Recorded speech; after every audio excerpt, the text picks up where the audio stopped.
Hi, my name is Nader Nasruddin. I'm the community manager at ProfBot.ai, and it is my pleasure to walk you through on this quick and easy tutorial on how to register an account as a professor. So let's get right into it. We're going to hit the Get Started button. And let's say this is my first time registering an account with ProfBot, even though my login credentials are saved to my MacBook. We're going to just pretend as if this is my first time creating an account. So if that's the case for you, you're going to hit the register button underneath sign in. And you're going to populate the missing details, so your own personal details to create your account. So for my first name, I'll obviously put my first name, Nader, my last name, Nasruddin.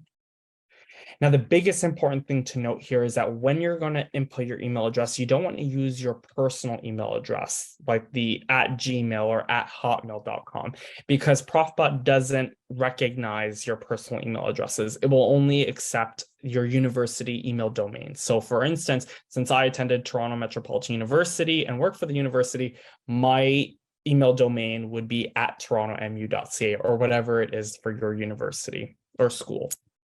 And so I'm going to put in my email address, nasruddin@torontomu.ca.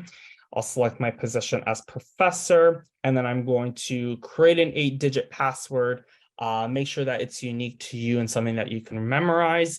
Afterwards, you're going to accept the terms of service, and then you're going to hit create an account. Once you create an account, you're going to get an email that looks exactly like this. Now, there is a chance that this email falls under your spam folder. So just double check all your inboxes just to make sure that you did receive it. And all it is just to confirm and verify your email address. And once you do so, you'll click the URL link that is listed there, and it'll redirect you back to the ProfBot website where you'll sign in, and that will confirm your whole registration process.